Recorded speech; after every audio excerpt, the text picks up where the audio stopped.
अभी तक दोस्तों हम लोगों ने 88 क्वेश्चन किया था। इसके बाद आज 89 से शुरू करते हैं। देख लेते हैं आज का 89वां प्रश्न। तो ये कोटेशन है, एक आधुनिक राज्य संविधान के बिना राज्य नहीं अपितु अराजकता का शासन है, ये कौन बोलता है? तो ये जेलिनेक का कथन है। तो इसको याद रखेंगे। और ये पीजीटी 2013 और टीजीटी 2013 में भी आया हुआ है, तो अच्छा है। कोटेशन है, फैक्ट है, याद रखने वाली चीज़ है। नेक्स्ट देख लेते हैं। अगला प्रश्न है कि 90 है। अगला क्वेश्चन है कि कथन को सुमिलित करना है। ठीक है, मैं राज्य हूँ, मतलब कि ऐसा कौन बोलता है? तो ये बोलता है लुई 14वें, ये 14 है लिखा हुआ है। लुई 14 जो थे वो ऐसा बोलते कि मैं राज हूँ। राज्य व्यक्ति से पहले है, राज्य पृथ्वी पर ईश्वर का अवतरण है। राज, तो ये तो पृथ्वी पर ईश्वर का अवतरण है, ये हीगल बोलते हैं। ठीक है, राज व्यक्ति का बृहद रूप है, तो ये कहते हैं प्लेटो। और राज व्यक्ति से पहले है, तो ये अरस्तु बोलते हैं। तो इस तरीके से ऑप्शन क्या हो जाएगा? क का जो है 3, क का 3, तो यही वाला ख का 2, यही पहला ही ऑप्शन सही हो जाएगा। नेक्स्ट क्वेश्चन देख लेते हैं। यहाँ देखिए दिया हुआ है एक्सप्लेनेशन, मैं ही राज हूँ, ये कौन बोलता है? लुई 14। राज व्यक्ति से पहले अरस्तु। राज पृथ्वी पर ईश्वर का अवतरण है, FWG हीगल इनका पूरा नाम है। और राज व्यक्ति का बृहद रूप है, प्लेटो। ठीक है, अगला क्वेश्चन देखते हैं। नेक्स्ट है 91। 91 क्वेश्चन है कि राज व्यक्ति का बृहद रूप है, ये कौन बोलता है? राज व्यक्ति का बृहद रूप है, तो ये प्लेटो का कथन है। प्लेटो होते हैं, ये आदर्शवादी हैं, आदर्शवादी विचारक। ये कहते हैं कि राज जो है ये व्यक्ति का क्या है? ये बृहद रूप है, ये व्यक्ति ही है लेकिन इसका बृहद रूप है, यही शासन करता है। कौन? मतलब व्यक्ति शासन करता है लेकिन राज्य के रूप में।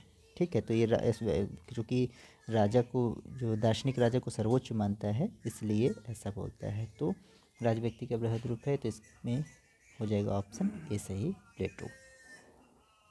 इसकी व्याख्या देख लेंगे। तो राज का आंगिक सिद्धांत जो है प्लेटो और अरस्तु के ज़माने से ही प्रचलित है। प्लेटो कहता है कि राज व्यक्ति का बृहद रूप है।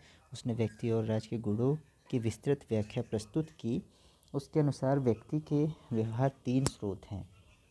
ठीक है, तृष्णा, मनोवेग और ज्ञान। तृष्णा का स्थान मनुष्य के कवर में है, मनोवेग का उसके हृदय में, और ज्ञान का स्थान मस्तिष्क में है। तृष्णा व्यापारी में, मनोवेग सैनिक में, और ज्ञान दार्शनिक में पाया जाता है। इन तीनों के संतुलन के मेल से ही ज्ञान का निर्माण होता है। ठीक है, मतलब वो 3 भागों में इनको बांटता है। ठीक, ये आप देख लीजिए, थ्योरी का पार्ट है। अच्छा क्वेश्चन है। नेक्स्ट क्वेश्चन है कौन ये कहता है कि राज व्यक्ति से पूर्व है? राज क्या है? व्यक्ति से पूर्व है, तो ये ऐसा कहने वाला ये क्या है? अरस्तु। 2 कथन हो गए कि राज व्यक्ति का बृहद रूप है, तो ये बोलते हैं प्लेटो। और राज्य व्यक्ति से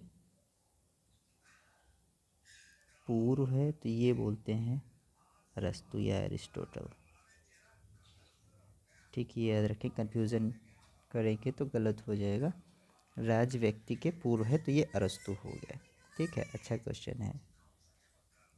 नेक्स्ट है, सरकारों के सुव्यवस्थित वर्गीकरण सबसे पहले प्रतिपादित किया था मैकियावेली, प्लेटो, मॉन्टेस्क्यू या अरस्तु? तो अरस्तु होंगे। क्यों? क्योंकि अरस्तु ने जो है 158 देशों का जो है इन्होंने तुलनात्मक अध्ययन किया था, तुलनात्मक अध्ययन किया था। ठीक है, तो उन्होंने इसके लिए सुव्यवस्थित वर्गीकरण इन्होंने सबसे पहले सरकारों का किसने किया? तो अरस्तु ने किया है। ठीक है, इसकी व्याख्या देख लेंगे। तो उन्होंने व्याख्या करते हुए कहा था कि अरस्तु ने सर्वप्रथम शासकों की संख्या और शासन के उद्देश्य के आधारों पर सरकारों का वर्गीकरण प्रस्तुत किया। वो कहते हैं कि एक व्यक्ति का जहाँ शासन होगा समान रूप से उसे राजतंत्र कहेंगे, विकृत रूप से वो अतताई तंत्र हो जाएगा। मतलब कि कहेंगे कि मतलब कि जैसे बहुत लोगों का, मतलब कि एक तरीके से निरंकुश बोल सकते हैं। कुछ व्यक्तियों का शासन कुलीन तंत्र होगा और विकृत रूप में उसका शासन क्या हो जाएगा, वर्ग तंत्र हो जाएगा। बहुत व्यक्तियों का शासन क्या होगा, मध्य वर्ग का तंत्र हो जाएगा और विकृत रूप में जनतंत्र या लोकतंत्र हो जाएगा। ठीक है, अगला क्वेश्चन देखते हैं 94।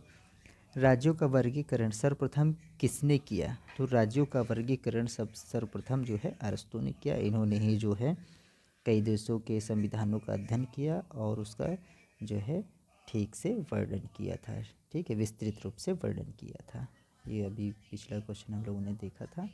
नेक्स्ट क्वेश्चन है, निम्नलिखित में से किसको अरस्तु ने सरकार के विकृत रूप के संदर्भ में वर्गीकृत किया है? अभी हम लोगों ने ऊपर देखा था विकृत रूप में किसको, लोकतंत्र को, कुलीन तंत्र को या निरंकुश तंत्र को।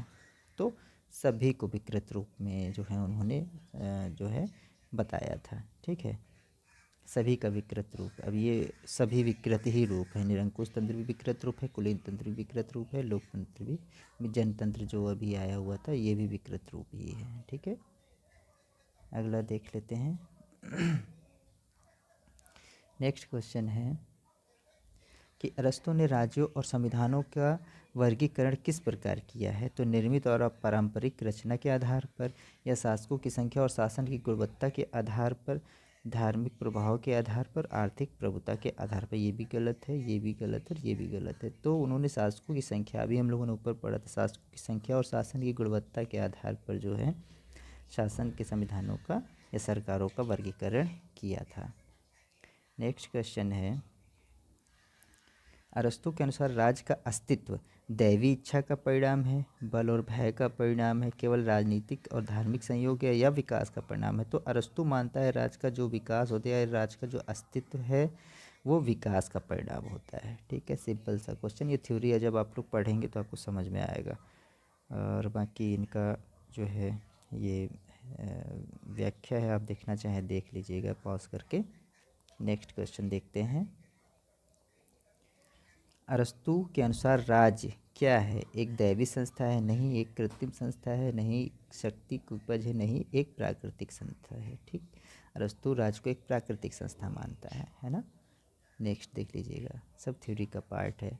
नेक्स्ट, अरस्तु का राजनीतिक विचार प्रतिपादित है किस में? तो उनकी सबसे जो मेन पुस्तक थी क्या, पॉलिटिक्स।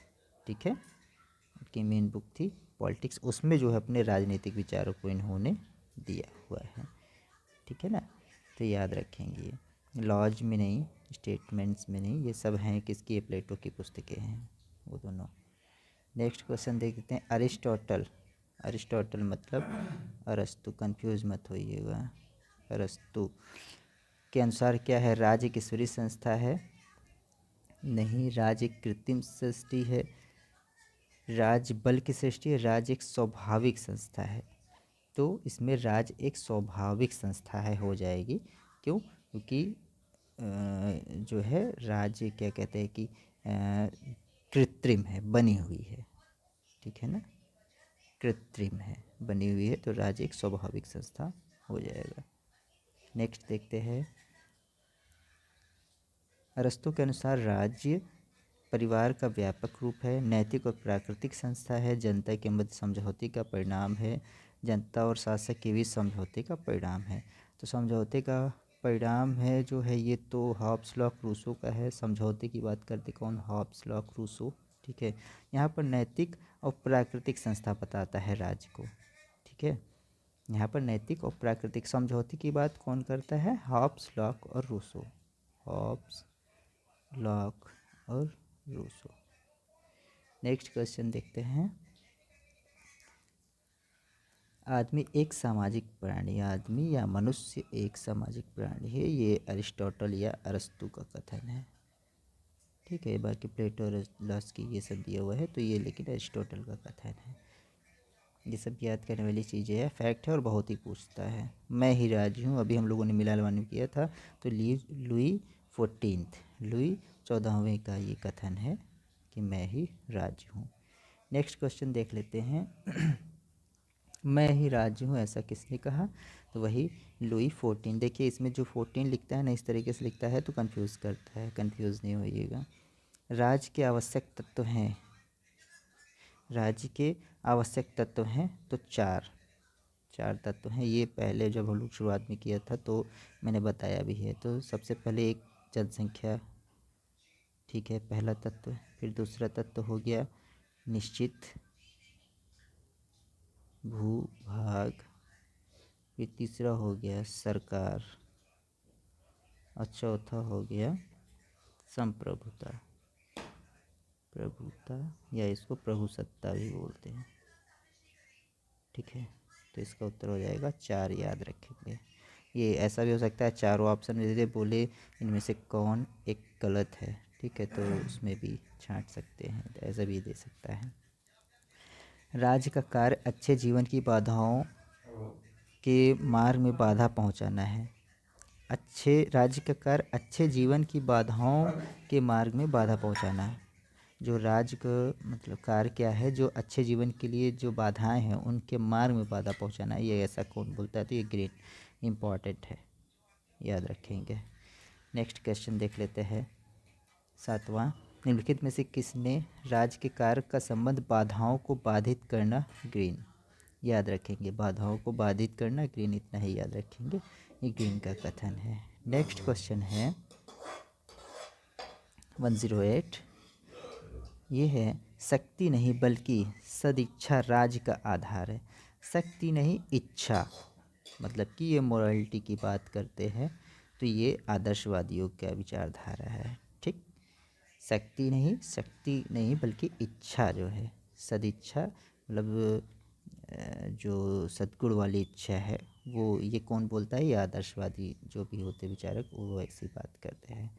नेक्स्ट देख लेते हैं, राजनीतिक कृतज्ञता का सिद्धांत प्रतिपादित किया, तो ये TH ग्रीन थे, ठीक है, ये भी फैक्ट है, याद रखेंगे। राजनीतिक कृतज्ञता किसने प्रतिपादित किया? तो TH ग्रीन। नेक्स्ट क्वेश्चन है, संकल्प न कि शक्ति, संकल्प न कि शक्ति राज का आधार है, तो वही ग्रीन, थोड़ा सा बदल के दे दिया, ठीक है ना। संकल्प न कि शक्ति राज का आधार, संकल्प मतलब वही सदिच्छा न कि शक्ति राज का आधार है, बदल के दे देता है ग्रीन, याद रखेंगे, इम्पोर्टेंट कोटेशन। नेक्स्ट है 111। किसने कहा राज का आधार शक्ति नहीं इच्छा है? फिर से वही TH ग्रीन। देखिए एक क्वेश्चन कई बार पूछता है, ये GIC में पूछा हुआ है 2012 में, ठीक है ना। तो इस तरीके से हम लोगों ने आज 111 क्वेश्चन 111 तक कर लिया है। इसके आगे नेक्स्ट हम लोग नेक्स्ट वीडियो में करेंगे, तो सब्सक्राइब करिए, अभी सब्सक्राइबर्स की ज़रूरत है हमको, और आप लाइक ज़रूर किया करिए अगर आप लोग देख रहे हैं तो। अगर वीडियो को लाइक करेंगे तो मुझे लगेगा कि आप लोग तक ये वीडियो पहुंच गई है। बहुत बहुत धन्यवाद, थैंक यू सो मच।